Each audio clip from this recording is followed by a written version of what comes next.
나만의 건강이 아닌 우리 모두의 건강을 생각하는 방송. 더 건강한 대한민국을 꿈꾸는 개념 방송. 들리는 신문 히포크라테스.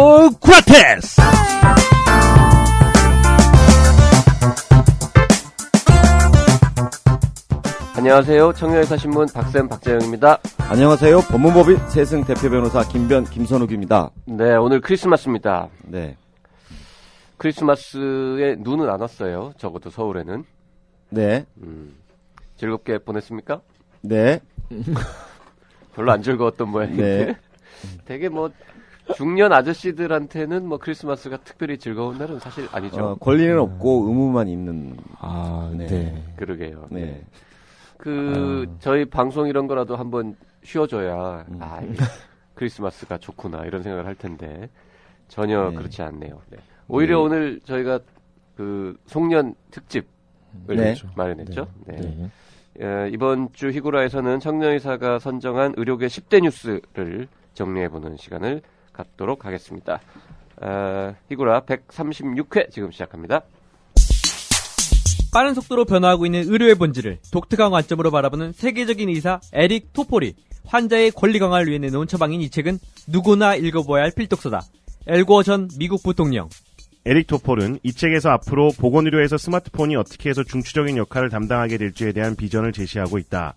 미래의 의료에서는 소비자가 새롭고도 막강한 역할을 맡게 될 것이다.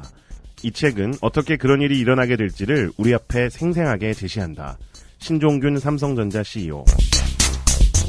청진기가 사라진다의 저자 에릭 토폴의 신작. 환자 중심의 미래의료 보고서. 청진기가 사라진 이후. 이제 의료의 민주화가 다가온다. 청진기가 사라진 이후. The future of medicine is in your hands. The patient will see you now.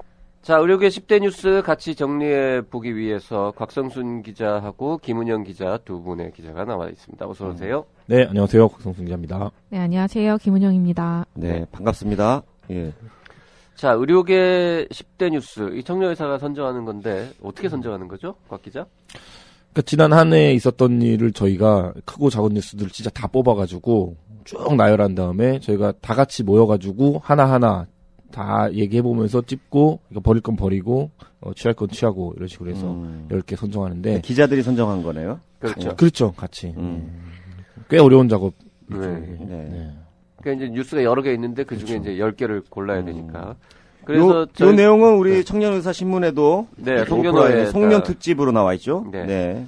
그리고 이제 저희가 다음 주에 네. 이 또 언저리 뉴스 10대 언저리 뉴스라는 거를 그러니까 10대 못 낀 거. 10대에 못 끼었는데 조금 이제 그냥 지나가기 아까운 애매한 뉴스들 그런 건 또 그게 다음 더 주에. 재밌겠네요. 그게 더 네. 재밌어요. 네.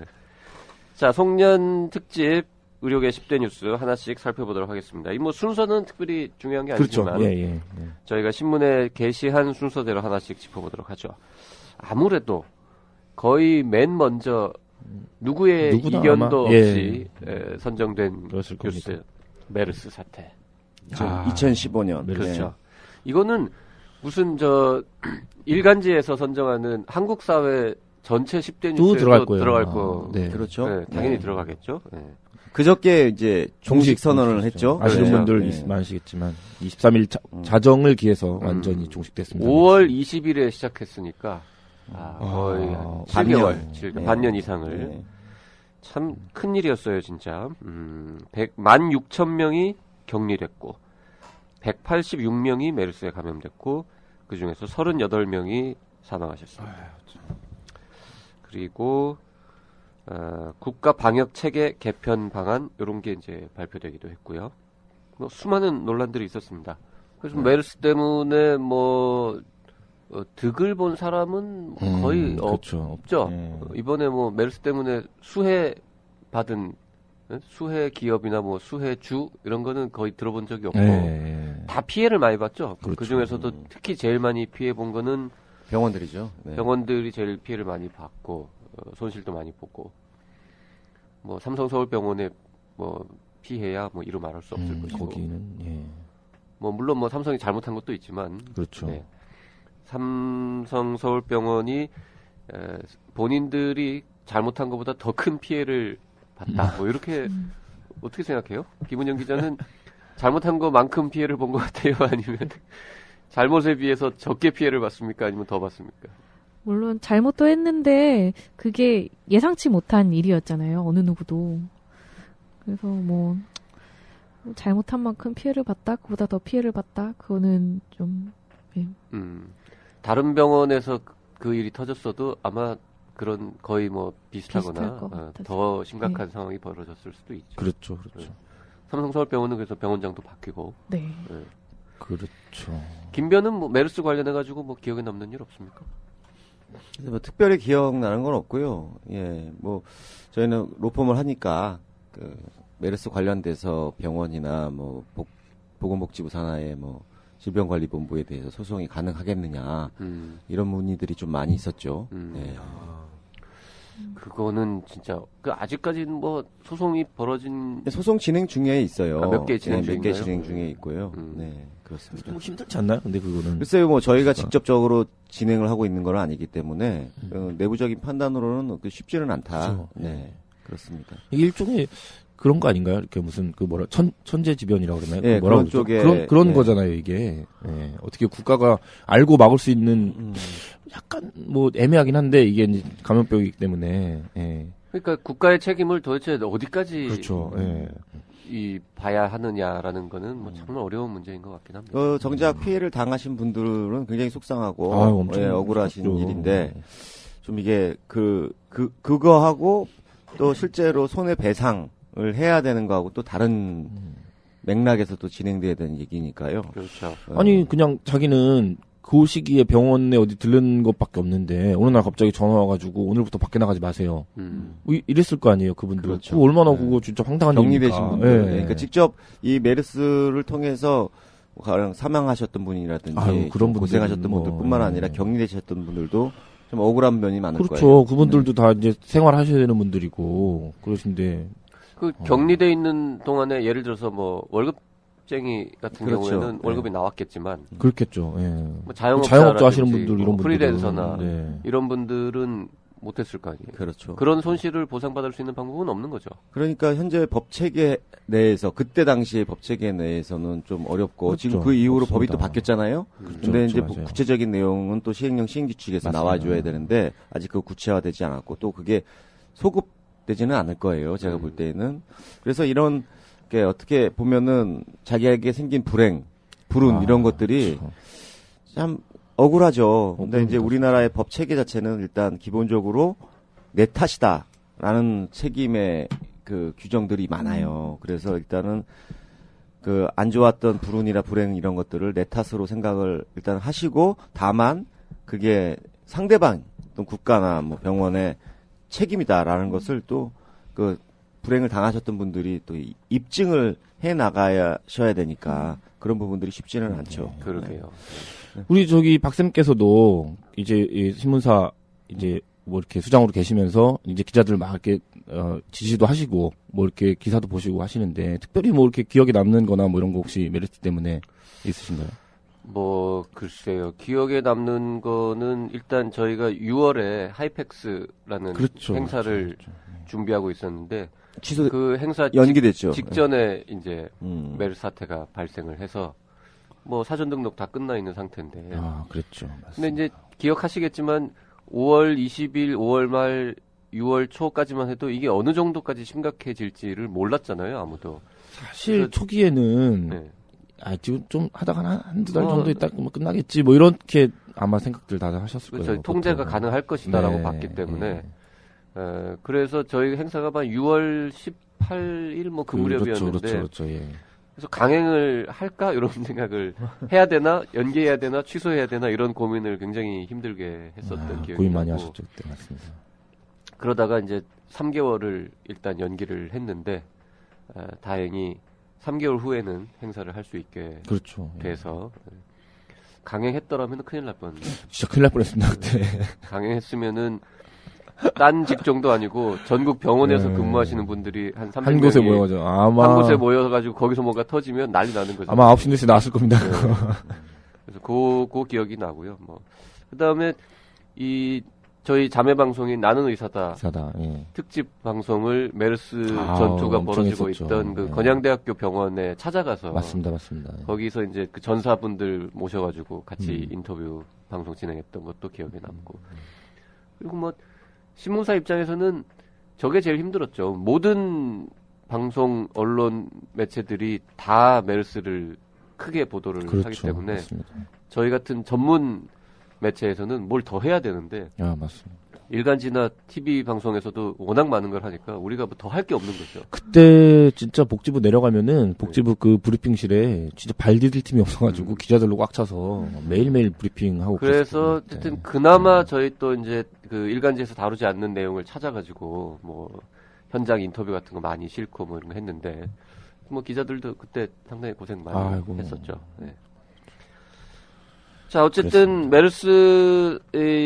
메르스의 숙주는 낙타가 아니라 대한민국의 의료 체계였다. 뭐 이런 이제 얘기도 나왔습니다만은 메르스 사태가 한국 의료의 근본적인 많은 문제점들을 그대로 노출시킨 계기가 진짜, 됐고 예. 그래서 뭐 그 응급실 문제 또 병문안 네, 맞습니다. 가인실 뭐 이런 문제들이 다 이제 빨리 해결해야 될 중요한 지금도 진행 네. 중이죠. 다. 그러니까요. 예. 그 계기가 좀 마련이 되겠죠. 병문안 개선, 병문안 문화라도 좀 바뀌었으면 좋겠어요. 하고 있죠. 지금 네. 복지부에서도 이미 하고 있고 병문안 개선해서 이게 수칙이라고 해야 되나요? 그런 네. 것도 이미 발표했고 민간이랑 같이 해가지고 6시부터 8시까지만 네, 네. 하루에 2시간만 맞습니다. 면회를 하자. 뭐 그 다음에 하여튼 가지 말자 웬만하면. 어지간하면 가지 말고 뭐 이렇게 들고 가지 마시고 뭐 이런 거 있잖아요. 음식, 네. 뭐 꽃, 음. 뭐 이런 거. 하여튼 제가 그때도 농담처럼 얘기했는데 누가 병원에 입원했다라는 얘기를 들으면 어느 병원 몇 호실이냐를 묻지 말고 계좌번호를 묻는 그런 문화를 만들어 가자. 뭐 그런 얘기했어요. 그 얘기는 아무도 안 하더라고요. 계좌번호 그렇죠. 계좌번호. 좀 이상한가요? 아니요, 뭐 계좌번호. 현실적인 얘기죠, 사실은. 그렇죠. 네. 사실 얼마를 아니 많은 분들이 병문안 가는 이유가 저거잖아요. 이렇게 좀 저 부조금 병원비에 좀 보태세요. 이래가지고 봉투 하나 드리러 가는 건데. 그런가요? 네. 물론 뭐 가서 이제 얼굴만 보통 보고 얼굴 오는 뵙고 경우도 뭐 있지만 네. 흔히 또 봉투 드리러 가는 건데 아 그렇군요. 봉투를 그냥 송금하면 되거든요. 네. 그러니까 우리나라의 정의 문화하고 지금 박사님 같이 얘기하는 그 실용적 문화가 잘 조화를 이뤘으면 좋겠습니다. 네. 네. 네. 자, 두 번째 뉴스 갈까요? 이 두 번째 뉴스도 참 뭐라 그럴까요? 황당한 뉴스였죠. 다나 의원 사태. 네. 다나지 않고, 예. 다났으면 좋겠습니다. 거기서 간염 걸리셨던 분들. 일단 김은영 기자가 약간 좀 상황 그 뉴스 이런 거 좀 한번 소개해 주시죠. 어떤 뉴스였는지.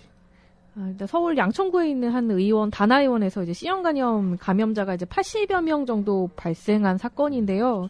정말 의사들한테도 그 당시에 물어보면은 뭐 이거 헛소문 아니냐, 장난 아니냐.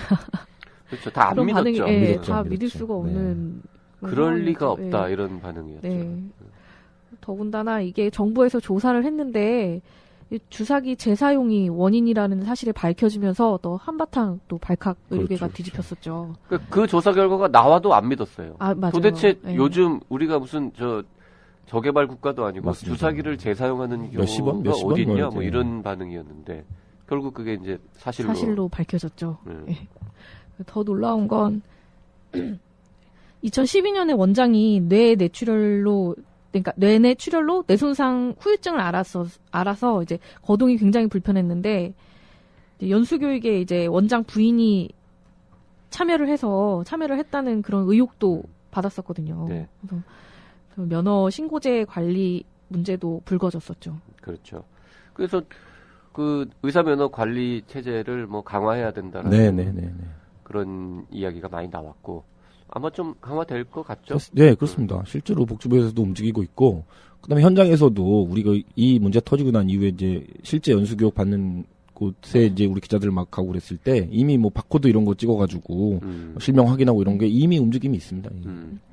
그 보면은 정부에서 10명 정도의 위원으로 면허 신고제 개선 협의체라는 거를 네, 구성을 했고 거기서 이제 앞으로 어떤 식으로 할 것이냐 뭐 논의를 하기로 했는데 거기 그 안에 담긴 내용 보면은 해외 사례 그때 한번 발표했을 때 그 안에 이제 여기까지 우리가 이런 것까지 하겠다고 발표했을 때 뭐 이게 동료 평가 이런 것도 들어가 있었고요. 그다음에 면허 뭐라고 그래야 되나요? 신고 말고 저기 면허 갱신 네. 쉽게 우리가 말하는 면허 갱신제 이런 것도 우리가 검토하겠다 이렇게까지 발표해가지고 그때 한번 또 논란이 좀 있었죠. 면허 네. 갱신 이런 것 때문에. 예. 뭐 저희가 질 관리 필요성 이런 얘기하면서 뭐 그때도 굉장히 길게 말씀드렸던 것 같은데 어쨌든 2016년에는 어떤 형태로든 네, 있을 것 같습니다. 면허 관리 체계가 좀 강화될 것 같습니다. 그러니까 이게 진짜 황당한 분 한 분 때문에 어떻게 보면은 그분 한 분 때문에 앞으로 이것도 사실 메르스랑 비슷하게 뭔가 진짜 뜻하지 않은 일이 벌어지는 바람에 우리가 그동안 좀 얘기했던 그 면허 질 관리 이런 거에 큰 계기를 좀 마련한 것 같아요. 이것도 어찌됐든 안 움직일 수 없게 만들었거든요. 이 사건이. 네. 하여튼 다나의원 사태는 굉장히 여러 가지를 생각하게 하는데요. 이때 그 주사기 재사용해서 들어간 그 무슨 약을 그렇게 줬느냐라고 이제 봤더니 그때 다 이뇨제하고 스테로이드하고 뭐 이런 거 이것저것 의학적 근거도 사실 불분명한 것들을 막 섞어가지고 칵테일 주사? 네, 칵테일 주사. 비급여로 막 놓고 그 뭐 한 20명이 쭉 누워가지고 동시에 주사 맞고 뭐 이런 황당무계한 풍경이 벌어지는 곳이었다. 아이고, 이런 게 알려졌죠. 네. 부작용도 되게 심할 텐데. 네. 그래서 뭐 뒷얘기들도 많이 있잖아요. 뭐 이게 특정 종교 관계자들이 많이 갔다든지. 원래 저기 성형외과 전문의가 아닌데 뭐 성형수술도 했다더라 뭐 그런 얘기도 있고. 참 뭐 이런 경우는 이제 법적인 또 분쟁이 앞으로 어떻게 될지 이거는 확실하게 책임자가 있는 거고 뭐 불법 행위잖아요. 이거는 불법 행위인 요소들이 많죠. 네. 그러니까 불법 요소뿐만 아니라 의학적으로 정당하냐의 문제도 분명히 있을 거고요. 그러니까 형사적인 문제, 민사적인 문제, 행정적으로 면허, 의료기관 폐쇄, 이런 문제들 복합적으로. 근데 어쨌든 감염 이루어진 주사기를 그 일회용 주사기인데 그걸 재사용한 것 자체가 비도덕적 의료 행위라고 이제 보여질 수. 비도덕적일 뿐만 아니라 비학문적. 그 법적으로도 뭐 의료법이나 이런 데 그렇겠죠. 이제 일단 기본적으로 그렇게 되고요. 감염관리 규정 이런 거 위반 이런 게 있을 거니까. 그래서 총체적으로 아마 사법적 행정적 사법적인 문제가 제기될 겁니다. 네. 근데 피해자들 그 C형 간염이라는 게 이제 치료비가 많이 드는 병이라서 만성이고. 네, 다행히 좋은 약들이 많이 개발돼서 완치율은 뭐 99% 뭐 이렇게 나오지만 비싸죠. 비싸잖아요. 네. 타입에 따라 다르지만 뭐 몇천만 원도 들고. 맞습니다. 근데 이 병원 조그만 동네 의원이라서 그 보상을 다 해줄 만큼 또 돈이 없고 재산이 없고. 그럼 앞으로 이제 복잡해질 거다 뭐 이런 얘기를 했죠. 그렇죠. 네. 그러니까 결국에는 이 사건은 분명히 국민들한테 잊혀질 건데 그렇겠죠. 그 80여 명의 그 환자들이 이제 힘들게 결과까지 이제 가는 과정이 힘든 거죠. 네. 그래요. 참 이런 부분이 이제 항상 이런 조그만 일이 조그만 일은 아니고 큰 일이지만 이게 우리나라의 안전에 대한 소홀함. 맞습니다. 환자 건강보다는 면허를 우선시하는 이런 이 사회 풍토 이런 것들이 바뀌는 계기가 될 겁니다. 돼야 됩니다. 환자 건강보다는 면허를 우선시하는 이게 무슨 말이죠? 그러니까 면허에 대해서 면허를 한번 주면은 계속 거의 평생을 보장을 해주잖아요. 환자의 안전에 대해서 아무 생각이 없는 거죠. 그러니까 우리나라가 이걸 과연 선진국이라 할 수 있냐? 그 의사들은 또 자기들 면허 지키기 위해서 그렇죠. 그건 아주 그냥 뭐라고 할까요? 그냥 평생 쓸 수 있는 무기로 갖고 있고 환자 안전은 뒷전이고 돈벌이가 먼저고 이래서 되겠냐고. 네. 뭐 맞는 말씀이긴 한데 이거 환자 안전하고 이 면허하고 그렇게 꼭 등치시킬 수 있는 건 아니잖아요. 그러니까 면허 관리를 하는 이유가 뭡니까 결국엔? 좀 환자 안전이 훨씬 더 큰 개념이죠. 그러니까 면허를 관리하는 이유가 뭐 똑똑한 의사들을 계속 배출하겠다는 게 아니잖아요. 그렇죠. 환자 안전 어려운 말로 공중위생, 보건위생 결국 환자가 안전해야 되는 거잖아요. 그거를 위해서 면허들이 관리가 돼야 되는 거죠. 면허 관리하는 목적이 뭐냐 이거죠. 네, 어쨌든 첫 번째, 두 번째 뉴스가 다 사태라는 그렇죠. 단어가 들어가는 일이었고요. 저희가 세 번째로 뽑은 뉴스는 전공의 특별법이 드디어 그렇죠. 제정됐다라는. 큰일입니다. 이 의료계 내에서는 지금 상당히 큰일이죠. 저 전공의 쪽은 김은영 기자가 원래 네. 주재하는 분야니까 이 뭐 어떻게 보세요?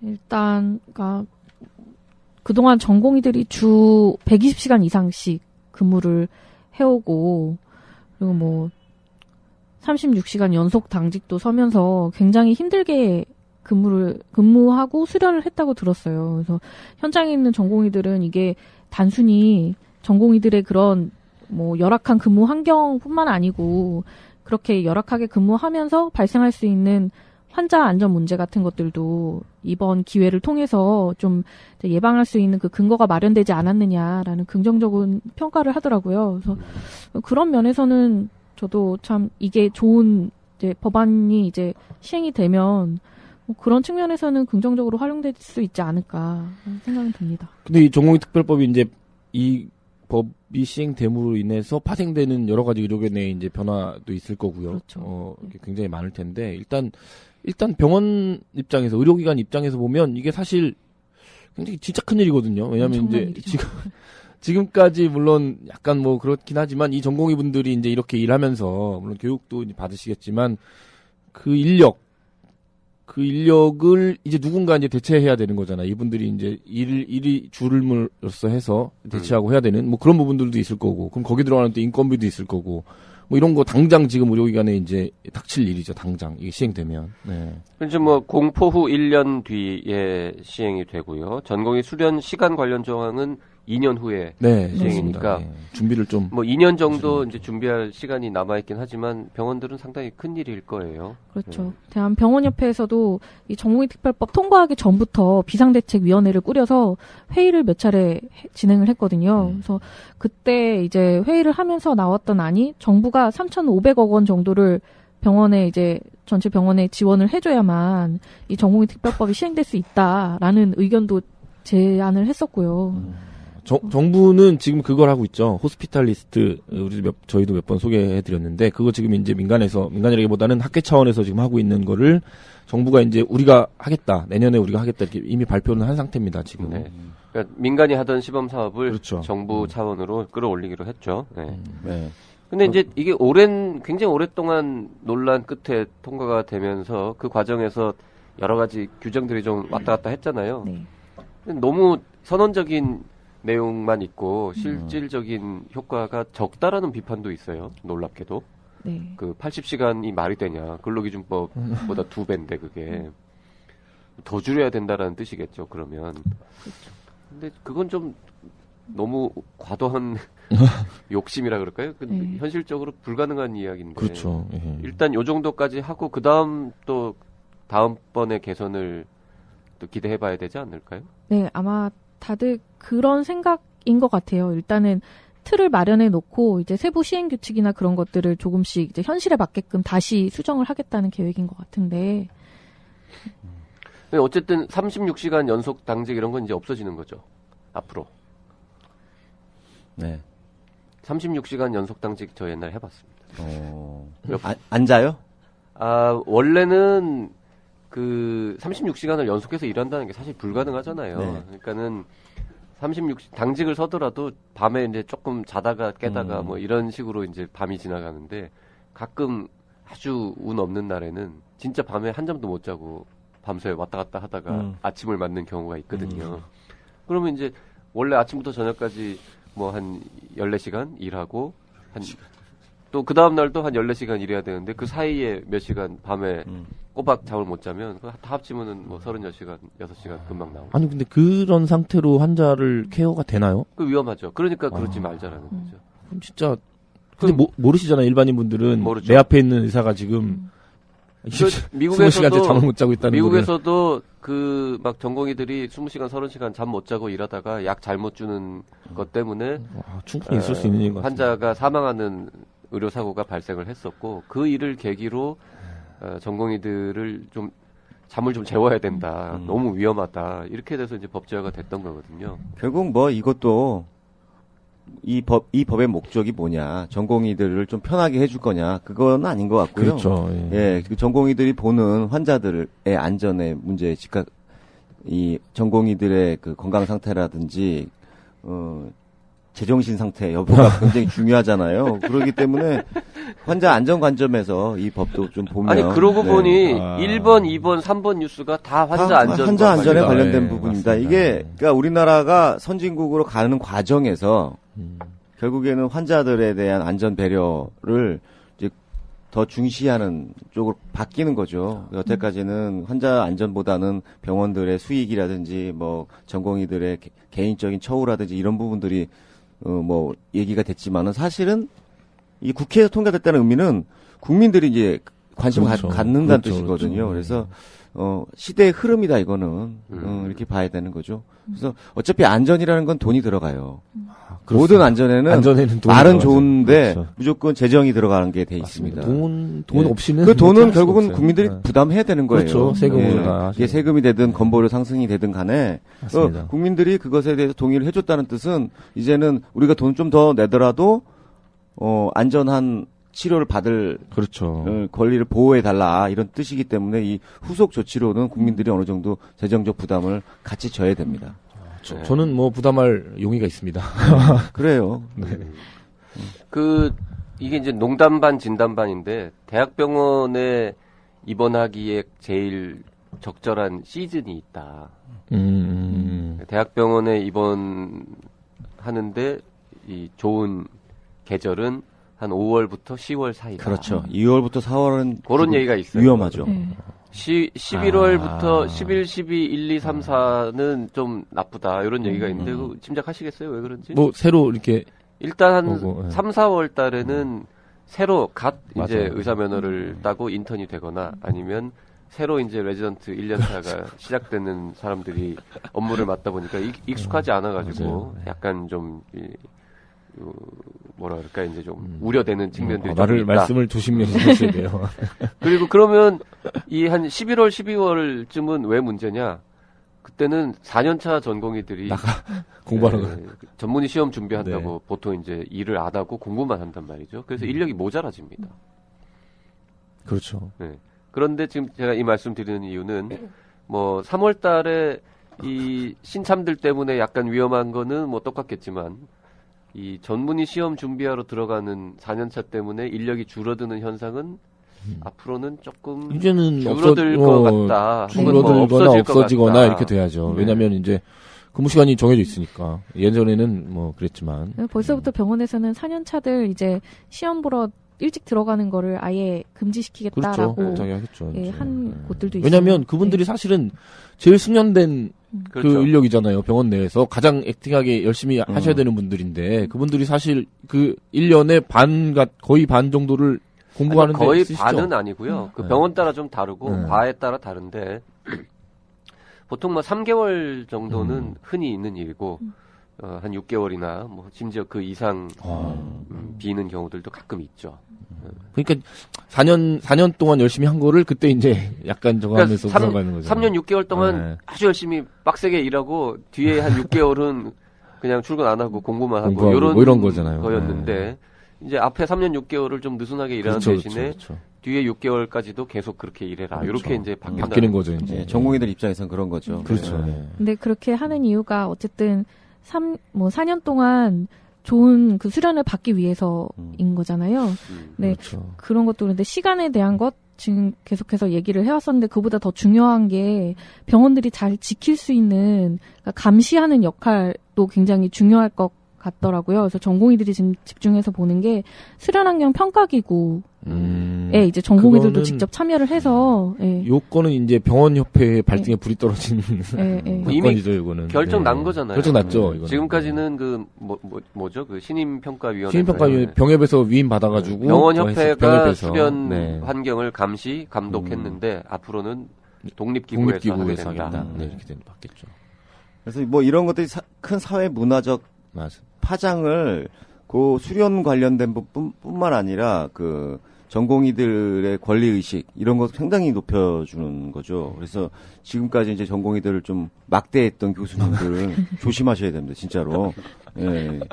그 전공의들이 파업이라든지 뭐 그런 수단을 동원을 해가지고 뭐 막대하셨던 분들에 대해서는 이제 막 민원도 넣고 진정도 넣고 막 그렇거든요. 야, 막대하시면 안 되죠. 네. 참 신기한 게 주변에 이제 제 주변에도 뭐 대학에 계신 분들 많으니까 그분들 얘기는 다 전공의들을 모시고 산다. 너무 힘들다 그러니까요. 요즘. 네. 근데 전공의를 아직도 막대하고 뭐 폭행, 폭언, 무슨 성추행 이런 등등으로 해가지고 이 사건이 불거져서 기사는 많이 나더라고 여전히. 예. 어디서 아니, 그런? 이제 그게 예전에는 전공의들이 수면 위로 못 참은 올렸던 거죠. 참았다가. 그런데 이제 지금 이러한 시대적 흐름이 변하면서 권리 의식이 확 늘어나면서 이걸 갖고 이제 문제를 삼기 시작하는 거죠. 그래서 앞으로 한 당분간 한 2, 3년 정도는 이런 문제들이 계속 나올 거고요. 이 교수님들도 자기 방어적 전공의 대우를 하셔야 될 겁니다, 이제는. 네. 아니, 그러니까 제 말은 전공의들을 막대하는 풍토가 옛날보다 많이 좋아진 것 같은데, 예. 불거지는 사건의 건수는 더 늘어나는 것 같아요. 이거 왠지 전공의에다가 이등병을 넣어도 말이 되는 거야. 똑같아.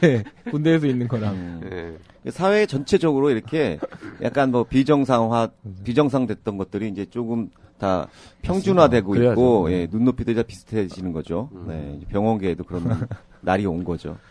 자, 다음 뉴스 가보죠. 다음 뉴스는 지금까지 했던 거랑 조금 다른 내용이네요. 식대 인상과 차등수까지 폐지. 그렇습니다. 예. 예. 의료계의 어떤 오랜 수건이 요번에 그렇죠. 예. 작은 거지만 2개는 좀 해결됐다. 요거를 묶어서 저희가 10대 뉴스 중에 하나로 뽑았습니다. 의료계 일반인 분들은 사실 잘 모르시는 건데 의료계 내에서는 굉장히 큰 뉴스거든요. 이게 그렇죠. 10대 뉴스에 들어간 이유가 이게 왜 이런 걸 넣었지 이렇게 생각하시는 분도 계실 텐데 의료계 내에서는 엄청 큰 일입니다. 이게 이 식대 수가 이런 게. 네. 일단 그 식대 수가는 이게 몇 년 만에 9년 만에. 그렇죠. 9년입니다. 9년. 9년 전에 처음 보험 급여가 될 때 정해진 액수가 한 번도 달라지지 않고 그렇죠. 계속 유지되다가 이번에 처음 오른 거죠.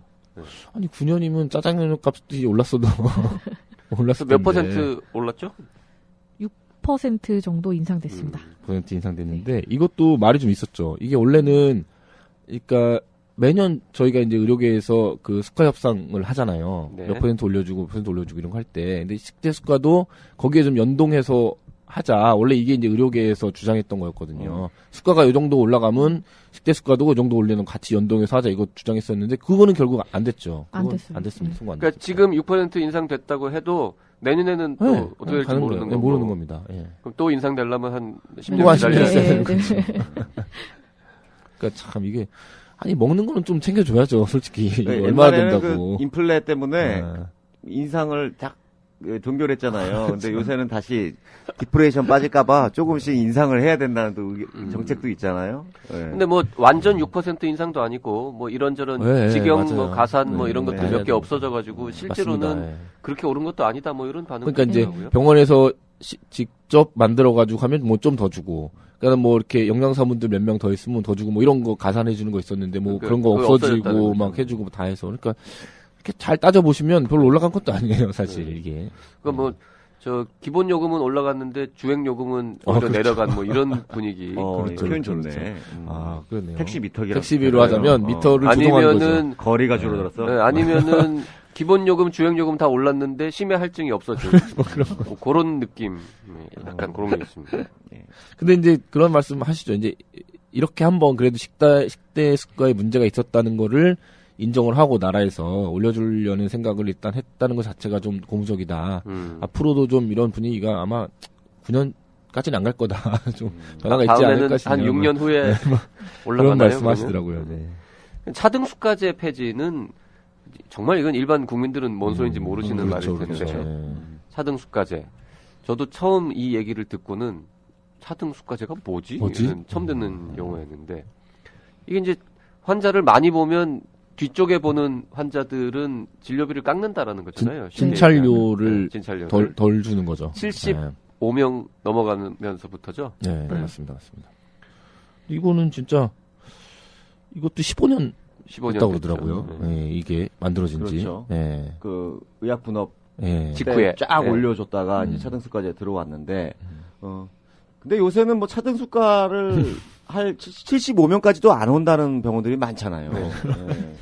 예, 의미가 없어졌다. 어차피 인구도 줄고. 원래 75명을 못 본다. 네. 그런 상황이라. 아, 참. 뭔가 좀 씁쓸하네요. 이게. 힘 빠지는 얘기일 수도 있죠. 그래서 식대 인상과 차등수가제 폐지가 됐는데 식대 인상은 병원만 해당되고 그렇죠. 동네 맞습니다. 의원은 뭐 병실이 없으니까 없으니까, 예. 아무 상관이 없고 차등수가제는 원래 이제 동네 의원만 적용되던 거잖아요. 병원은 없고. 네. 근데 동네 의원은 75명이 원래 안 되는 곳이 대부분이고. 그렇죠. 그래서 거의 뭐 이게 뭐 기쁜 일이긴 한데 뭐가 올라갔다니까 좋아졌다니까 실제로 좋아지는 거는 거의 없다. 그리고 심지어 이 차등수가제는 차등수가제 폐지하면서 이게 이제 그때도 말씀드렸지만 사람 너무 이제 환자들 조금씩 보고 이렇게 대충 보고 이런 걸 막기 위해서 이제 있었던 거잖아요. 차등수가제가. 그래서 요걸 없애면서 그 의료질 평가 지원금 있잖아요. 요거 지원할 때 그 평가하는 지표에 의사 한 명당 환자 몇 명 보느냐 이거를 이제 기록하게 해가지고 그게 살짝 논란이 되긴 했었죠 이때. 그렇죠. 그거 우리가 왜 밝혀야 되냐면 차등수가제 폐지하는 대신에 뭐 또 약간 뭐 평가 등등을 통해 가지고 많은 환자를 한 명의 의사가 보지 못하도록 하는 그런 또 제도도 도입이 됐죠. 어쨌든 차등수가제는 제가 알기로는 전 세계에 유례가 없는 정말 독특한 제도였던 것이고 그렇죠. 이런 약간 희한한 제도가 도입된 건 아까 김변 말씀하셨다시피 이제 의약분업 직후에 건강보험 재정이 확 나빠지면서 그때 건강보험 재정 안전화 무슨 특별법인가 뭐 이렇게 만들어 특별 조치인지 네. 뭐 한 되면서 한시적으로 네. 건강보험 맞습니다. 재정이 한시적으로. 너무 나쁘니까 지금 한시적으로 잠깐 요거 조금만 좀 환자 많이 보는 동네 의원은 조금만 좀 양보해 주세요. 이런 분위기로 시작했는데 15년이나 갔고 요즘은 막 1년에 몇 조씩 흑자가 나는데도 그렇죠. 계속 네, 그게 있었죠. 진행되어 왔으니까 의료계 입장에서는 이 차등수가제 폐지는 실제로 무슨 큰 현실적인 이득이 생겨서라기보다는 일단 말이 안 되는 거, 좀 이상한 것, 이 뭐라 그럴까 불합리한 규제를 하나 없앴다라는 어떤 상징적인 말도 안 차원에서라도 되는 법이 반가워하는 것 같아요. 네. 전공의도 그런 상황이 됐으면 좋겠습니다. 그죠? 말이 안 되는 건데. 그래도 피해도 없고 병원도 피해도 없고 막 이랬으면 좋겠는데. 그러게요. 이게 참 또 어려운 문제죠. 자, 요번에는 다섯 번째 뉴스는 의료기기로 촉발된 의사 한의사 갈등. 네. 요거 이제 연말에 특히 뜨거워지고 있죠. 네, 우리도 요거는 우리 코너에서도 나왔었죠. 한의매화 레이저. 네. 한의매화 레이저. 네. 네. 이거는 아마 내년도에 아마 엄청 크게 이게 엄청 큰 의료계 내 이슈가 될 될 거예요. 겁니다. 예. 그게 이제 시작은 규제 기요틴. 그렇죠. 네. 작년에 딱 1년 전이죠. 1년 전에. 네. 규제 기요틴 그 발표하면서 거기 리스트에 이제 안에 들어갔었죠. 리스트에 한의사들도 일부 뭐 현대 의료기기 네. 좀 쓸 수 있게 해줘야 되지 않겠냐 이런 얘기가 나오면서 시작이 됐고. 네. 그래서 뭐 추무진 회장 단식하고 또 그렇죠. 한의업 회장? 김필건 회장 단식하고. 단식하고 그래서 복지부 장관이 그때 한번 갔었죠. 전임 문영표 장관 한의업에 네, 찾아가고 한의업에 네, 가가지고 그랬었죠. 예. 중단이 됐죠. 그렇죠. 중단해달라고 하고 그러다가 이제 또 다시 새로 장관님 바뀌시면서 또 가서 얘기가 됐고 그리고 이거를- 중간에 국회 공청회도 네, 또 네. 한번 이걸 또 있었고. 막기 위해서 의사협회에서는 의료 일원화 맞볼 작전으로 네. 쳤는데 또 이게 이상하게 돌아가고 있는 것 같아요. 이거 지금 난리 났습니다. 의료나 이거를 네. 이게 이제 뭐 의협에서 진심으로 하셨는지 뭐 어쨌는지 잘 모르겠지만 이거 복지부가 덥석 받아버려가지고 네, 그래서 지금 의료 일원화 이런 얘기 때문에 그 의협 내부에서도 정리가 안 됐다, 안 된 네, 걸 갖다가 맞습니다. 의사협회장이 그랬으니까 이건 감사해야 된다, 뭐 탄핵해야 된다 이런 얘기도 탄핵 얘기 나오고 있어요. 있습니다. 맞아요. 지금 추무진 회장은 이 두 번째 그러니까 보궐 잠깐 그렇죠. 한 다음에 1년 정도 한 다음에 재선하신 거잖아요. 근데 두 번째 임기가 시작된 지 지금 1년도 안 됐습니다. 두 번째 임기 된 지는 6개월인가 7개월밖에 안 네, 되셨고 5월쯤에 네. 시작했으니까. 근데 벌써 불신임 얘기가 또 나와요. 나오죠. 기자들 사이에서는 선거 또 하는 거냐. 연례 행사처럼 그래서 추무진 회장이 무추진이다 그래가지고 아무것도 안 한다 그랬는데 대박 큰 엄청 사건을 큰 거를 갖다가 지금 터뜨리셨어요. 던져놨잖아요. 이거. 무추진이라고 비판받아가지고 열받으셔가지고 이거 하나 추진해볼게 이러고 나오시는 그러니까 거예요. 이렇게 요새 큰 일을 추진하실 이거 줄은 보면은 몰랐네. 안철수 의원이랑 비슷한 것 같아요. 왜? 가만히 있다가 갑자기 뻥 해가지고 네. 썰렁하지? 썰렁하네요. 네. 이게 지금 그러니까 이 한의사에 대한 현대의료기 허용이 이슈였는데 지금은 사실은 그거는 굉장히 지엽적인 일이 돼버렸고 일이 이제 다른 데로 번져가지고 불이 확 붙어버렸어요. 의료 일원화가. 그래가지고 사실 그러게요. 지금 이 현대의료기 허용은 그 의료 일원화의 큰 틀에 이제 요만큼 조그만 걸로 조그만 돼버린 거죠. 거예요. 예. 돼버렸어요. 지금 상황이 지금. 뭐 네. 파업하겠다는 얘기들도 나오고 예. 난리 났습니다. 내년이 진짜 기대됩니다. 어떻게 진행될지. 네. 아주 뜨거운 한 해가 될 수도 있겠다. 이런 생각이 듭니다. 네. 전공의들도 그렇고 의대생들까지 다 이제 반발을 하고 있거든요. 네. 의료계 전체가 아주 왜냐면 지금 이제 의대 앞으로 들어오실 분들 뭐 이런 분들이 이게 딱 그때 겪어야 되는 얘기잖아요. 앞으로 한 10년 뭐 15년 이렇게 지금 정부가 보고 있으니까. 그렇죠. 네. 그 사람들이 나와서 한참 이제 시장에서 이제 일할 때 그때 이제 현실화될 일들을 지금 하고 있는 거잖아요. 그러니까 이 의료 일원화에 대한 의사들의 의견은 다양합니다. 예. 뭐 최대한 빨리 이 기존 한의사들한테도 일단 의사 면허를 뭐 주자 이런 의견부터 그렇죠. 그거는 절대 안 된다. 교육 한의과 대학부터 없애고 그 이후에 졸업하는 그러니까 통합되는 학교를 졸업하는 사람들한테만 의사 면허를 주고 기존의 한의사들은 계속 한의사로만 남아야 된다. 뭐 이런 주장까지 다양한 주장들이 있는데 한의사의 현대 의료기기 허용 거는 거의 다 반대하는. 아, 그거는 네. 그렇죠. 지금 시도의 사회에서도 아주 난리가 났어요. 다들 긴급 대표자회의 열고. 예. 그 뭐 그런 얘기도 있죠. 이거 두 개가 같이 묶여가지고 현대 의료기기 사용을 먼저 허용하고 뭐 15년 후에 의료 일원화를 완성하자 뭐 이런 얘기를 이제 정부가 이제 이런저런 루트로 꺼내니까 네. 15년짜리 불확실한 어음 받고 현찰 내줄 놈이 누가 있냐. 표현이 아주 오늘 예술이네요. 네. 아니 뭐 제 얘기가 아니고 사람들이 그렇게 얘기하더라고요. 어음은 무서운 거니까요. 네. 그러니까 어음 받고 네. 어음은 무서운 시간만 거죠. 지나면. 네. 그런 얘기들도 있고 참 뭐 하여튼 2016년 확실한 거는 정려회사 기자들은 더 바빠질 것 같다. 이거 아마 복지부가 진짜 제대로 드라이브를 걸려고 하는 것 같아요. 복지부는 지금 상당히 지금 난감해 하더라고요. 좀 난감한, 지금 여러 굉장히 가지로. 난감한 상황인데, 어저께 사실은 이제 복지부 기자들하고 복지부 이제 대변인실, 네. 거기 이제 홍보실이죠. 송년회가 있었거든요.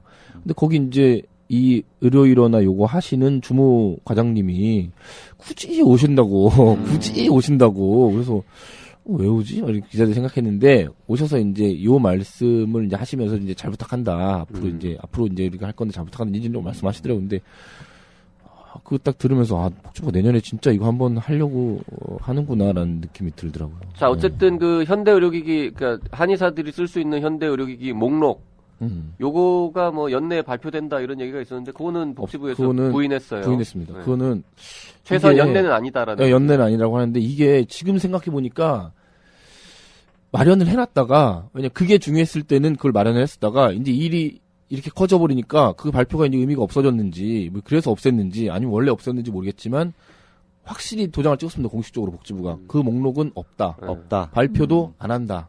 이렇게 아니 근데 지금. 다 연내에는이잖아요. 연내 그러니까 원래는 연초에는 할 수도 있다는 얘기죠. 원래는 26일날 발표한다 그랬었거든요. 사실요, 이거 네. 원래는 한 4월, 5월에 발표할 예정이었어요. 예, 원래 그 전에. 그랬는데 아니면 3월 뭐 4월에도 발표할까 하는 마음도 있었는데 그때는 의사협회 회장 선거가 있었어요. 그렇죠, 맞아요. 그래서 뭔가 분위기상 이게 좀 그런 걸 던지기에는 부적절하다고 생각해서 복지부가 조금 기다렸거든요. 네. 그러다가 메르스가 터졌죠. 그렇죠, 맞습니다. 그래가지고 한 6개월이 뒤로 쫙 밀려갖고 그래서 이제 연내에 이걸 이제 해볼까 이러는데 갑자기 이렇게 돼버린 의료 거지. 일어나라는 더 큰 주제로 불똥이 튀면서 복지부에서는 이를 어쩐다 이런 지금 상황이 이렇게 된 거죠, 지금 상황이. 박쌤 생각은 리스트는 있다.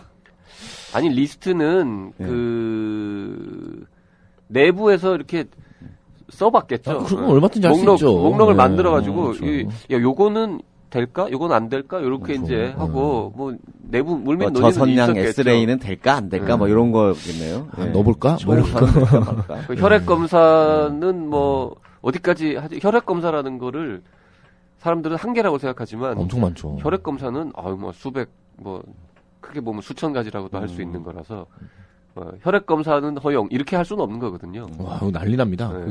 혈액 검사 허용 이렇게 할 수는 없는 거고 네. 뭐 예를 들어 소변 검사 허용 이러면 와. 소변으로도 볼 수 있는 게 되게 여러 가지가 있잖아요.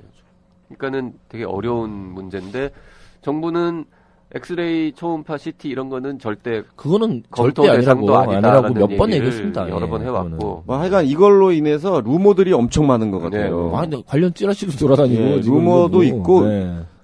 정략적으로 루머를 만들어내는 경우들도 있고 근데 어쨌든 엑스레이, 초음파는 아니다라는 표현이 여러 번 나온 걸 보면 그럼 검토를 했다는 거죠.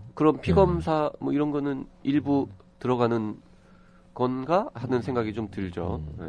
근데 어쨌든 제일 중요한 게 2016년도가 얼마나 뜨거울지를 가늠할 수 있는 제일 중요한 첫 번째 이 계기는 그 목록. 네. 그 무슨 리스트라고? 무슨 우리도 뭐 어쩌고 리스트 하나 만들어야 되는 거 아니에요? 뭔 리스트라고 만들어야 될까?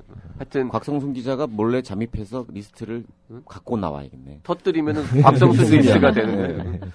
그러면 그래서 그 리스트가 아주 심볼릭하게, 그러니까 상징적으로 그냥 뭐 이 정도는 그래 뭐 한의사들도 써도 된다라고 수용할 수 있는 수준으로 가고 추후 더 검토하자 뭐 이런 식으로 나오면 약간 좀 소강 상태로 접어들 수도 있을 텐데 만약에 그 목록이 발표되는 순간 전체 의사의 99.9%가 이런 말도 안 되는 이런 식으로 이제 반응이 보일 정도로 리스트가 나온다면 그러면 사태는 예측할 수 없는 상황이죠. 근데 뭐 이렇게 들어보면 그 예전에부터 그 헌재에서 이미 판결 났던 그 5가지 있잖아요. 네네. 측정하고 뭐 이런 거. 그 정도 되지 않을까 의견들이 많으시더라고요. 아니, 몰라요. 알 수 없어요. 아주 하여튼 네. 뭐 리스트가 발표되는 순간을 좀 일단 기다려 봐야 될 것 같습니다. 언제가 될지는 모르겠어요. 예, 다음. 네, 이 정도 다음 네. 할까요? 네. 다음 뉴스는 이 심평원과 공단이 원주 시대를 드디어 열었다. 요거가 선정이 됐습니다. 이사 갔어요. 네, 이사 갔어요. 이사 갔습니다. 예. 아직 다 가진 않았죠? 네. 가고 있는 중이죠, 지금. 네.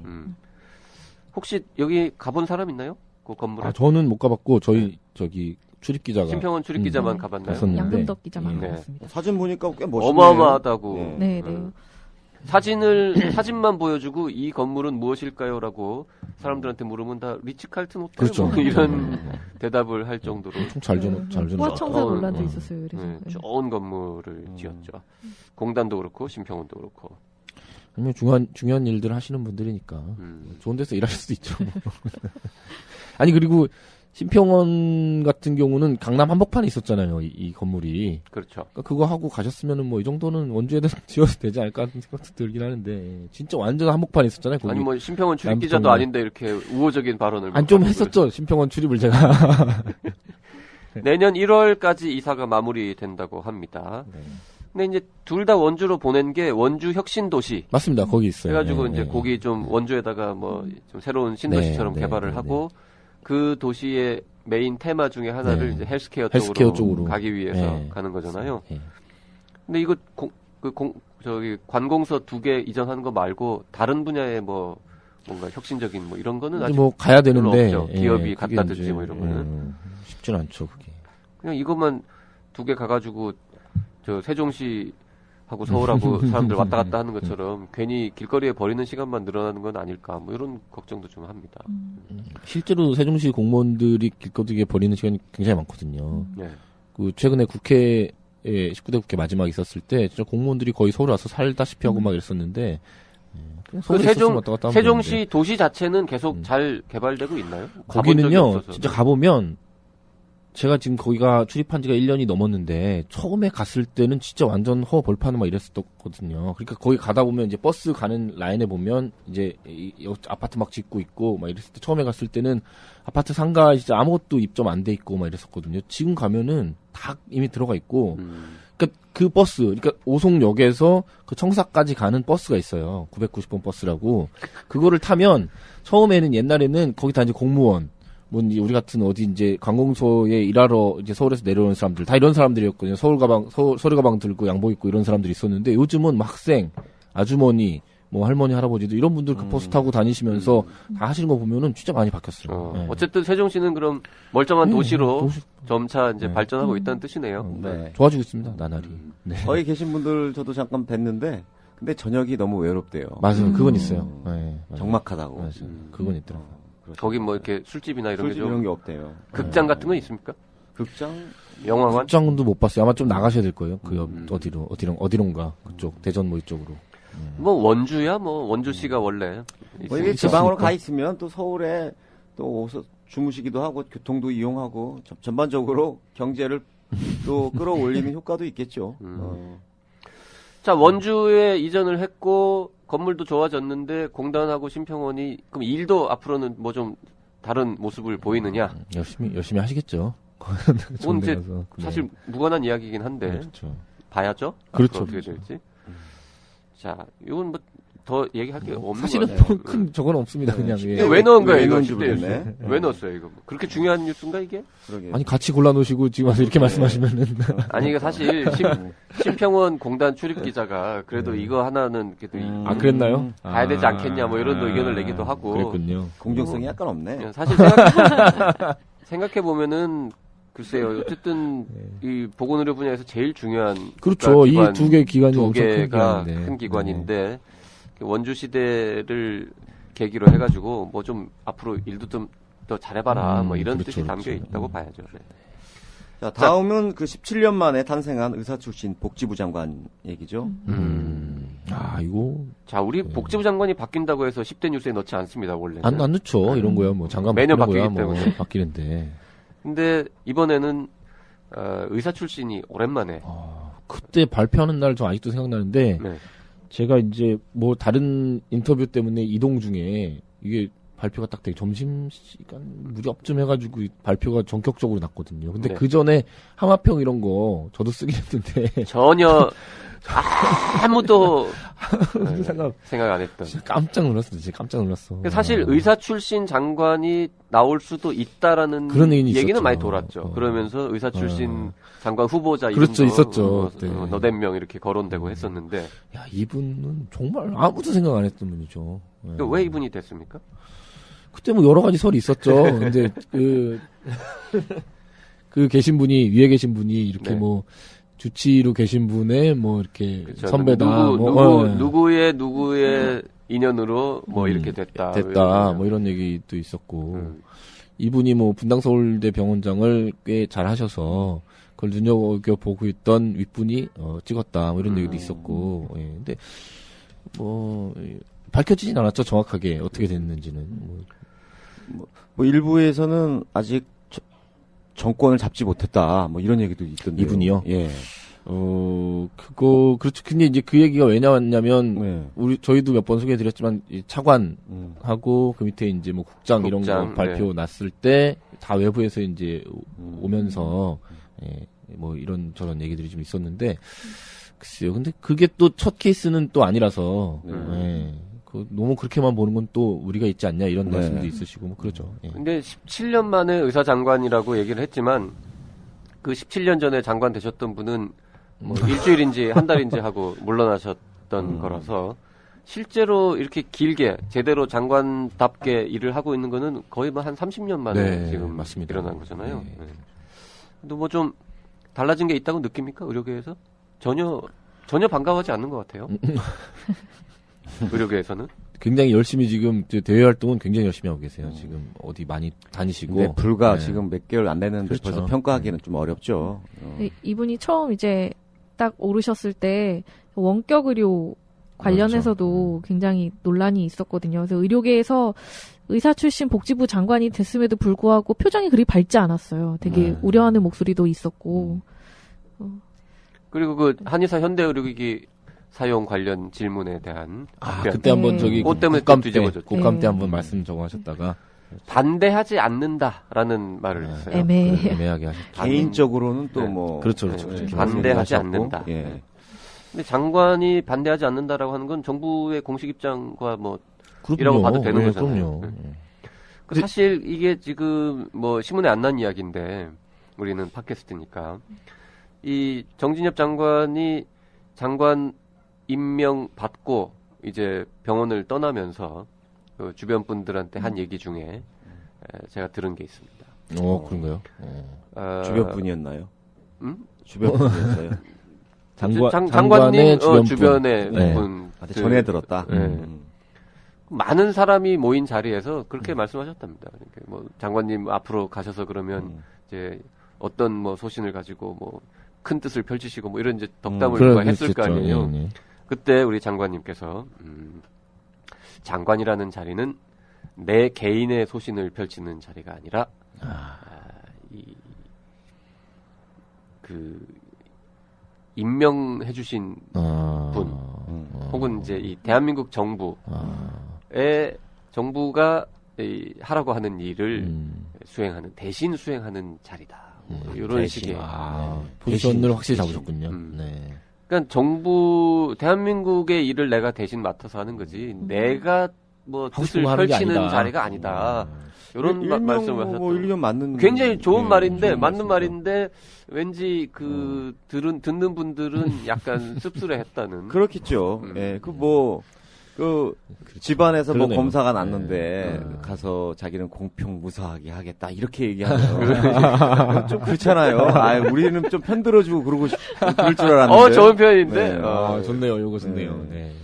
사사로이 행동하지 않겠다. 뭐 이런 거랑 똑같은 거죠. 그 뭐 저 음주운전하다가 걸렸는데 친형이 저 경찰이야. 그래서 전화를 걸었더니 그 네가 자수해. 나쁜 짓 했네. 이런 거죠. 안 도와주고 뭐 그런 냉정하게 거랑 얘기하는. 비슷한 거죠. 나는 국가의 일을 아니 할 근데 그게 뿐이다. 사실 그게 바람직하죠. 그럼요. 그래야죠. 네. 그럼요. 아니 뭐 비판하려고 하는 게 아니라 좋은 말씀하셨는데 하여튼 듣는 사람들은 약간 좀 뭐 뜨아했다. 예, 뭐 헛된 기대를 하셨던 분들은 근데 이분이 간지 얼마 안 되시긴 했는데 복지부 내부에서의 평가는 그 직원들한테 평가는 굉장히 지금 좋아요. 근데 이제 그거를 최근에 이제 어떤 복지부 내 어떤 국장하고 이제 얘기를 이제 이렇게 하다가 들었는데 그분이 최근에 이제 모친상을 당하셨대요. 이분이. 근데 이제 정진엽 장관이 아니요. 국장이 그 국장이 모친상을 당하셨는데 정장원께서 이제 불러가지고 그 직원을 진짜 이제 불러가지고 시간을 내서 불러가지고 말씀을 이제 하실 때 내가 못 가봐서 너무 미안하다 이런 얘기를 하셨는데 그런 게 이제 할 수 있잖아요. 누구나 그런 얘기 이제 뭐 이렇게 알면 장관으로서 어떻게 안 하겠습니까? 이제 그래서 그 얘기를 하는데 그 국장의 표현에 따르면 자기도 이제 느낌이 올 거 아니에요. 이 사람이 그냥 지나가는 말로 하는 건지 아니면 진짜로 못 가봐서 죄송하다고 미안해 하는 건지를 봤는데 자기가 그걸 너무 느꼈대요. 거기서 그 말씀을 하시는데 진심이 느껴졌다고. 야, 이 사람은 진짜로 미안해 하는구나 나한테 그런 느낌을 받으셨다는 거야. 그래가지고 야, 이분은 그냥 인상으로 봐도 굉장히 좋아 보이시고 그거는 느꼈는데 그 말씀을 듣는데 아, 진짜 이분은 그런 이제 진심을 담아서 얘기할 수 있는 분이시구나 이런 걸 느꼈다고 하더라고요. 사실 전 뵌 적이 없는데 병원장 시절에 그 직원들 평 직원들이나 뭐 교수들이나 그 사이에서 다 평판이 좋았어요. 네, 좋으셨습니다. 일단 그럼요.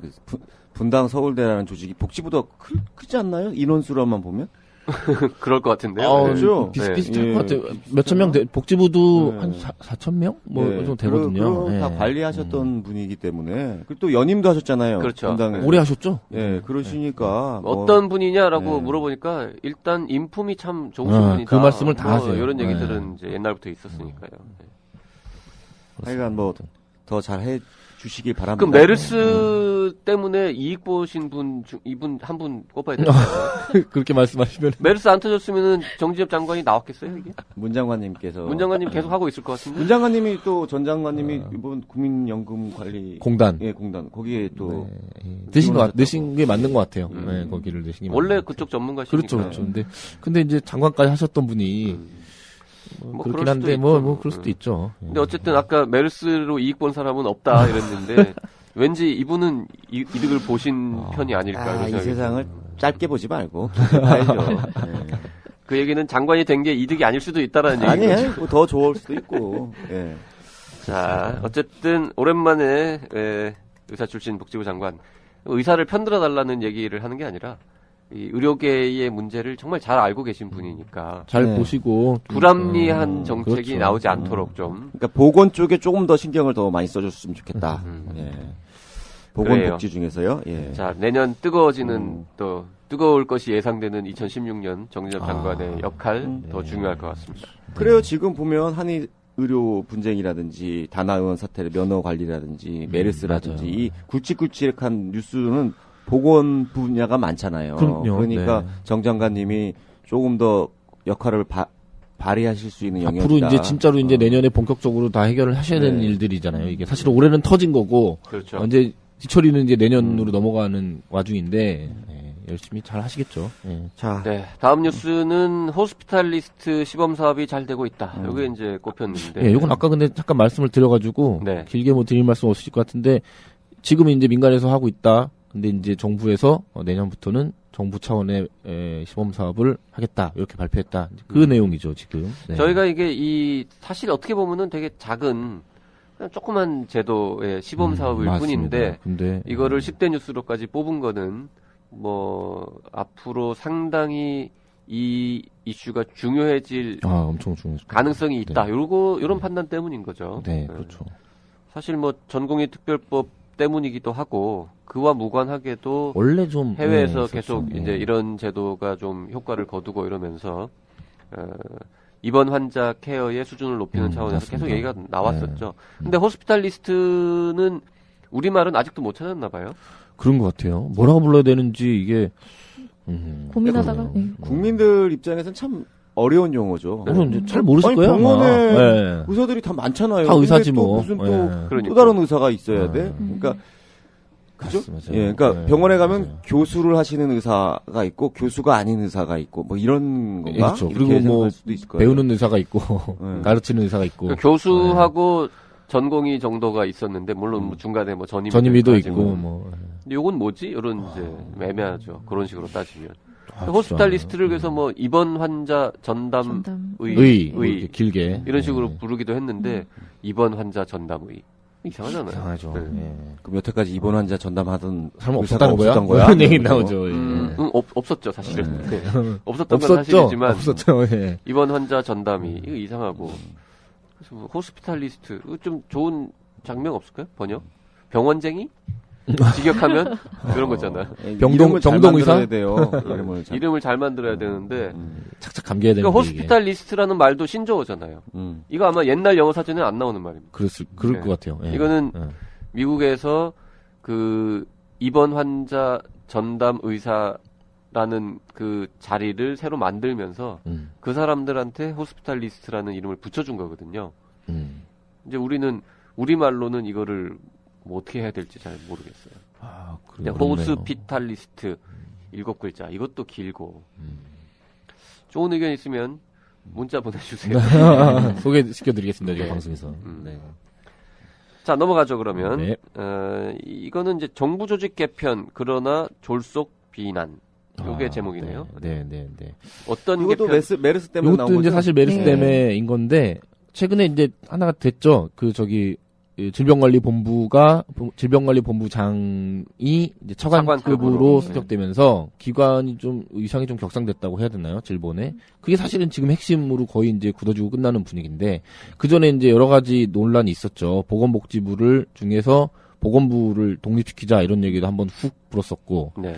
그거보단 좀 못하지만 차관을 한 명 더 주자. 복수차관제. 복수차관을 하자. 그래서 그때 당시에는 거의 복수차관제는 되는 분위기까지 막 갔었거든요. 분위기는 그때 현장에서는. 근데 지금 이제 이 말의 정리를 하다 보니까 사실 된 건 아무것도 없는 상황이 된 거고 질병관리본부만 이제 약간 격상되는 선에서 지금 끝난 거죠. 그러게요. 예. 사실 그 메르스 터졌을 때 농담이지만 질병관리본부를 그럼 해체하겠네 이번에? 그렇죠. 그런 얘기 그런 있었죠. 얘기가 이제 나왔었죠. 우리가 작년에 그 해경 해경 해체 해체하는 때문에 것처럼. 네. 질본 해체냐 뭐 이런 이제 얘기가 나오고 그건 농담이었고. 그 농담이었죠. 네. 근데 보건부 독립 얘기가 나오니까 나왔었죠. 저희 신문에 또 우리 이형기 교수는 그런 칼럼도 썼었죠. 보건부를 독립시키는 게 아니라 복지부가 나가는 거다. 그렇죠. 예. 원래 이게 보건부였다. 원래 보건부였다 이런 얘기 했었죠. 근데 복지부가 슬금슬금 들어와가지고는 먹어버렸어. 지네가 주인인 행사를 하고 있으니까 복지부 나가라. 원래 여기가 우리 땅이다. 뭐 이런 맞아요. 칼럼도 그런 얘기 썼었는데 있었죠. 맞아요. 어쨌든 기억나네요. 보건부 독립은 물 건너갔고 끝났습니다. 안 되는 겁니다 이제. 복수 차관제도 물 건너갔고 그것도 물 건너갔습니다. 근데 복수 차관제가 안 된다고 정부에서 했던 얘기 중에 그런 게 있더라고요. 복수 차관제가 이제 몇 군데 있잖아요. 다른 것들이 있죠. 예. 근데 이 경우는 다 두 개의 부서를 합칠 때, 합치면서 양쪽에 차관을 하나씩 둔 그렇죠. 거지. 그랬던 거죠. 원래 있는 한 개의 부서를 에서 차관을 2명 둔 케이스는 없다. 뭐 이게 이제 그게 정부의 사실은 주장이었는데 주장이었죠. 아주 옛날로 따지면 원래 보건부하고 사회부가 합쳐진 거잖아요. 그때 만들었어야 되는데 차관을 2명을. 그러니까. 예. 언제 이승만 시절인지 언제 그렇죠. 예. 우리가 이제 옛날에는 보건복지부가 보사부라고 얘기했는데 원래 그 전에는 그러니까 보사부 이전에는 사회부라는 게 따로 있었잖아요. 그리고 보건부가 아마 있었을걸요? 합치면서 이제 된 건데. 그러니까 복수차관 해도 되는데, 그 논리대로. 그렇죠. 그 논리대로 하면 되는데, 진짜 되는 줄 알았어요. 근데 저는 그때 한참 취재할 때는 이미 정부 위에서 오케이 사인이 떨어졌다. 이제 발표 날 거다. 그런 소문이 있었죠. 이런 소문까지 났었거든요, 사실. 근데 어느 순간 되더니 없어져 버렸어요. 그리고 질병관리본부를 청으로 승격하자는 얘기도 있었죠. 승격한다라는 얘기도 있었는데 그것도 지나가 버렸죠. 청도 안 되고 그냥 본부장을 차관급으로 그렇죠. 그렇게 되는 거죠. 격상시키는 선에서. 그러니까는 뭘 개편한 거지 이런 비판이 나왔던 사실은 거죠. 개편은 없는 거죠. 바뀐 게 없는 겁니다. 그리고 또 중요한 거는 이건 이제 사실은 질병관리본부가 이제 차관급으로 격상되면서 독립적으로 예산이나 인력을 독립적으로 운영할 수 있게 된 거거든요. 근데 얼마 전에 이제 차관 복지부 지금 오신 박민구 차관 만나서 이런저런 얘기하다가 이 얘기가 나왔어요. 질병관리본부랑 이제 독립 운영하는데 어떻게 할 거냐. 근데 그 말씀하시는 거 보니까 인력 교류 있잖아요. 이제 인력을 독립적으로 운영하는 것도 굉장히 큰 건데 그거 그렇게 안 된다 그렇게 하면 그러니까 거기 있는 인력이 여기 복지부 와서 좀 경험도 하고 복지부 인력이 가서 좀 그런 경험도 하고 이렇게 좀 인력 교류가 돼야지 일을 제대로 할 수 있지. 이게 지금 독립적으로 운영한다고 해서 딱 인력 교류 끊어버리면 문제가 좀 있을 것이다 이런 말씀하시는 거 보니까 그것도 뭐 그냥 지금처럼 왔다 갔다 하면서 인력 교류도 할 것 같아요. 그러면 진짜 없는 거죠 차이가. 아니면 인력 교류 자체에 반대하지는 않습니다. 뭐 그렇죠. 약간 왔다 갔다 할 수도 있죠. 근데 저 재정 독립 같은 건 좀 필요하지 않을까요? 그것도 안 됐죠. 그것도 이제 그것도 안 된 거죠. 안 될 것 봐야죠. 안 될 것 같아요. 참 재미있다 그럴까요? 특이한 것 중에 하나는 그 메르스 사태가 이제 조금씩 선언도 되고 그 난리를 쳤는데 정부는 변한 게 없고. 아니 그리고 질병관리본부장도 그대로 있습니다. 그대로 있습니다. 장관은 날아갔는데. 그럼 그 질병관리본부장이 현재 굉장히 뭔가 이렇게 좋은 평판을 얻고 있는 분이냐? 그렇지도 않아요. 이거 조심해야 돼요. 그 말은. 왜요? 아유 뭐 그렇긴 한데 그거는 모든 사람이 다 알고 있는. 하여튼 그 복지부 사람들 공무원들도 왜 자기네 부처를 이제 회사라고 부르잖아요. 회사라고 부릅니다. 회사라고 부르더라고요, 진짜. 직원이라고 불러요, 직원. 회사 내에서 평판이 절 좋은 편이 아니거든요, 옛날부터. 그래서 제일 먼저 바뀔 자리로 사람들이 예상했는데 계속 가고 계십니다. 심지어 차관이 돼버렸네요. 심지어 차관급으로 되는데 이제 또 물론 이제 그 새로 뽑을 거예요. 새로운 법부장은. 지금 몇 명 또 후보에 하마평이 나오고 있는데 하고 싶어 하시는 분들이 많더라고요. 많죠. 네, 복지부 내부에서도 하고 싶어 하시는 분들이 많아요. 차관급이니까. 근데 질병관리본부장은 의사 출신들이 주로 하지 않나요? 여태 그랬죠? 쭉 그랬던 것 같은데. 쭉 그랬는데 차관급이 돼서 의사가 못하게 될 수도 있는 거죠. 오히려. 그럴 수도 있는데 근데 또 이거는 질병관리본부는 진짜 약간 좀 특수한 조직이라서 행정하시는 분들보다는 의사 출신이 오는 게 나을 것 같긴 한데 모르겠습니다. 어떻게 될지 지금. 자, 보건소장도 의사 아닌 사람들이 다 하는 나라인데요. 질병관리본부장이라고 꼭 의사가.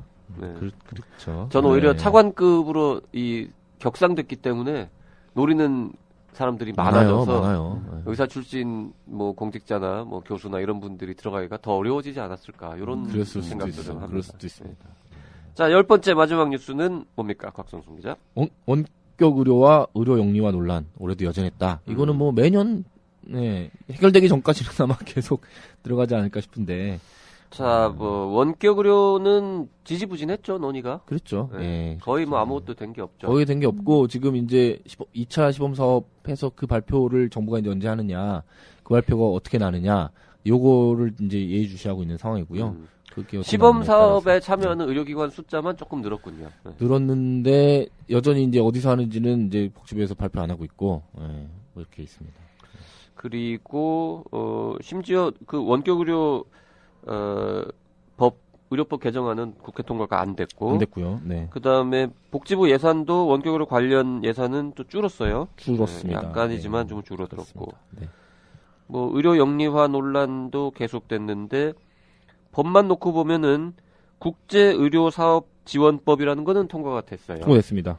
그리고 서비스산업발전기본법은 아직 통과가 안 됐고. 네, 그거는 안 됐고, 요거는 좀 다른 거예요, 사실은. 이 두 법은 약간 다른 건데, 이 서비스산업발전기본법 안에 이 서비스라는 항목에 의료를 넣을 거나 말 거나 지금 이것 때문에 지금 통과가 안 돼 있는 거거든요. 의료만 빼면, 뭐 당장이라도 통과될 수 있는 법입니다, 이거는. 근데 네. 그 의료가 들어가는 바람에 안 돼 있는 상황이고요. 예. 그 다음에, 의료 영리화하고는 좀, 국제의료사업지원법은 무슨 내용입니까? 요거는 이제 우리나라 기관이 해외에 나갈 때 그리고 해외에 있는 환자를 유치할 때 그럴 때 좀 잘 이거를 정부에서 서포트할 수 있는 내용 뭐 이런 게 좀 담긴 건데 그 안에 이제 뭐 해외 환자가 왔을 때 어떻게 좀 관리하고 그럼 이렇게 나갈 때 지금은 나갈 수 있거든요. 지금도 해외로 나갈 수 있는데 지금은 이제 정부에서 아무것도 안 받고 있는데 요거 되면 이제 신고제 나가는 기관을 신고해서 나가라. 뭐 이런 식으로 해가지고 관리하겠다. 뭐 이런 내용 좀 담겨 있는. 네. 자, 뭐 여기 기사에 나와 있지는 않지만 그 중국 병원 제주도에 승인 난 거, 그것도 약간 의료 영리화 논란에 승인이 났어요? 녹지병원 복지부에서 승인했죠. 네. 언제 왜 났어요? 몰랐어요? 몰랐어요. 신문에 크게 났는데 요새 뭐 되게 큰 사건 맡았다 봐요. 깜짝 놀랐네. 아, 원래 그래서? 녹지그룹이 우회 투자라 그래가지고 좀 그게- 거부가 됐잖아요. 근데 그게 이제 그런 우려가 없어졌습니다. 그러니까 옛날에는 녹지그룹이 90몇 % 정도 투자하고 나머지 몇 %가 이제 있었는데 그게 이제 우리나라 무슨 성형외과 거기서 우회 투자한 거다 이런 논란이 있었거든요. 네, 네. 근데 최근에 100%로. 최근에 발표한 거는 그 녹지그룹에서 100% 투자해서 하는 거다. 그래서 이제 그거는 없어졌습니다. 없어져서 그게. 허가가 나왔구나. 네네네. 이제 싸널 병원인가 거기는 이제 안 됐었잖아요. 싸널하고는 비교하기가 좀 힘들 네, 것 같습니다. 보니까 녹지는. 예, 기업에 우리는 이제 다 모르는 기업이라서 뭐 싸널이 뭔지 뭐 녹지가 뭔지 모르는데 자료를 보니까 이제 싸널하고 녹지는 비교 대상 비교할 수 있는 비교할 수 대상이 있는 규모가 아니에요. 아니더라고요. 네, 규모가 녹지는 다르고 어마어마한 네. 거죠. 거기는 사실은 상하이시가 공기업. 절반 정도 투자하고 있어서 상하이가 가지고 있는 저거로 그러니까 우리나라로 봐야 됩니다. 치면은 네. 무슨 저 주택공사나 뭐 그렇죠. 그런 거, 느낌이에요. 그런 거. 네. 네, 그런 겁니다. 그래서 그래서 무지하게 큰 기업이고 아예 그냥 싸nor하고는 사실은 이거 같이 싸널은 놓기도 그냥 조그만 회사고 무슨 저 회장이 구속돼 알고 보니 있고 뭐 뭐 그런 돈도 거 없고 뭐 있고 이런 거예요. 허당인 데였고 약간 싸게 느껴지잖아요. 이름도 싼 네. 싸널. 그랬는데 아무튼 녹지그룹이 아마 네. 그 제주도의 특정 지역에 대규모 리조트 개발 맞아요. 그거 사업을 하시면서 하면서 그 거기 안에다가 안에 이제 짓겠다는 의료기관을 거죠. 유치를 하는 거죠. 자, 여기 이제 한국 사람들도 가서 진료를 받을 수 받을 수 있습니다. 있습니다. 네. 당연히 건강보험 적용은 안 안 됩니다. 됩니다. 네. 갈 사람이 있을까요? 저는 사실은 없을 것 같아요. 굳이 제주도까지 가가지고 거기 가가지고 그걸 꼭 뭐 의사도 사실은 뭐 누가 우리나라 병원 많고 유명한 데 많은데 굳이 모르겠습니다. 제주도에 사시는 분들이라면 조금 뭐 호기심? 타겟을 뭐 이런 거라도. 그 대한민국 국민을 타겟으로 한 게 아니라 그렇죠. 지금 해외 제주도에 많이 중국 그 체류 허가를 받아가지고 중국인들이 계시는 많이 가 분들이 있어요. 있잖아요. 맞습니다. 비자 그런 같은 거 분들. 받아가지고 그분들 상대로 하지 않을까. 네. 그리고 뭐 드네요. 병상수는 뭐 40몇 40몇 개 정도 수준이고 작은 병원. 보니까 뭐 성형외과, 피부과 뭐 이런 그렇죠. 그런 거. 쪽으로 그러니까 주로 할 리조트에 모양인데. 특화돼서 거기 맞아요. 휴양 오신 분들에 그런 거. 대한 그 어떤 자그마한 진료, 시술 뭐 이런 걸 담당을 하겠죠. 근데 너무 그렇게 안 하셔도 될 것 같은데 사실 네. 명동으로 오는 중국인 성형 수술 환자를 제주도로 이렇게 수용하겠다 뭐 이런 글쎄요. 느낌 아닐까요? 그렇지도 않을 거예요. 왜냐면은 글쎄요. 그 중국 환자들이 그러면 중국에서 다 수술하지 뭐 하려고 제주도까지 명동에도 왔었어요. 그리고 많이 있거든요. 성형외과가 거기서 하셔도 되고. 네. 오히려 그 부속 시설이라고 보시면 될 것 같고요. 거기 그 리조트 개발하는데 부속 시설이라고 볼 것 같고 또 한편으로는 네. 우리나라도 해외에 나가서 병원 많이 하잖아요. 그렇죠. 그래서 우리나라는 나가서 하면 되고 왜 다른 걔네들은 나라는 들어오면 안 되고 네. 이거는 좀 어떻게 예전에 우리 19세기 그 세국 정책 뭐 이런 것으로 보일 수가 있습니다. 네. 근데 이게 지금 우리나라에서 그렇게 외국계 영리병원이 들어올 수 있는 데가 이 제주도하고 그다음에 이제 경제자유구역이 있거든요. 근데 제주도 같은 경우는 복지부가 이렇게 승인을 하면 제주도에서 또 허가가 나야 돼요. 예. 제주도 이제 거기 의회가 있을 거 아니에요. 그렇죠. 거기서 이제 허가가 나야 되는 거거든요. 그러니까 복지부는 사실은 한 발 약간 뒤로 물러서는 걸 수도 있어요. 그냥 우리는 서류만 보고 해주는 차원에서 가는 건데 경제자유구역 같은 경우는 아직 거기 이제 외국격리병원 허용된 게 없는데 거기는 복지부가 결정을 하는 거예요. 거기 들어오는 병원은 복지부가 끝까지 결정해서 하는 거거든요. 네. 그 건이 만약에 터지면 그거는 아마 제주도에서 하는 것보다 논란이 훨씬 더 커질 수 있어요. 왜냐하면 그거는 정부에서 직접 허가해 주는 거거든요. 네, 아마 언제가 될지는 모르겠지만 아마 된다면 네, 커질 겁니다. 네. 자, 어쨌든 뭐 다들 아시겠지만 이 외국계 영리병원은 건강보험과는 무관하기 무관합니다. 때문에 예, 예. 건강보험 재정이 가거나 우리들이 그렇죠. 낸 세금이나 이런 게 투입되는 거는 전혀 없고. 그렇죠. 네. 보험 적용이 안 되니까. 네. 자, 뭐 일단 봅시다. 어떻게 되는지. 네. 뭐 조그만 거 하나 생긴다고 하니까요. 네. 네. 자, 이렇게 2015년에 의료계에 있었던 여러 가지 사건, 사고들 중에서 10개. 제일 중요한 거 10개 뽑아가지고 정리를 해드렸습니다. 아유, 굉장히 내용이 알차네요. 네. 자, 김변은 2015년 어떻게 한 해를, 본인은 올해 제일 큰 뉴스가 뭐였습니까? 올해 소송보다 연구를 좀 많이 한 것 같고요. 무슨 연구, 무슨 이렇게 책 만들고 뭐 그런 거 있잖아요.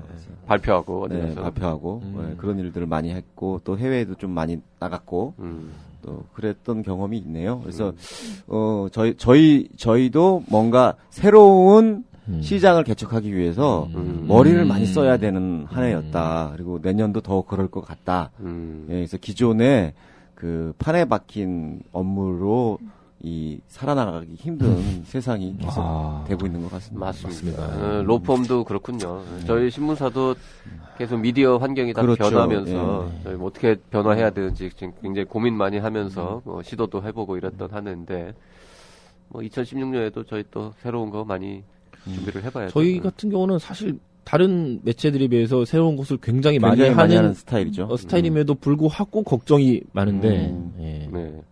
새로운 걸 많이 시도하는데 왜 계속 우리는 돈을 못 벌까요? 새로운 걸 너무 시도해서 그런 게 아닐까 싶은 생각이 들고. 그러니까 돈을 추구하려니까 그런 거 아닐까요? 네. 아니 우리 돈을 추구하지는 않아요. 자, 어쨌든 네. 그래요. 우리 청취자분들도 저희하고 같은 고민들 다 갖고 계실 겁니다. 네.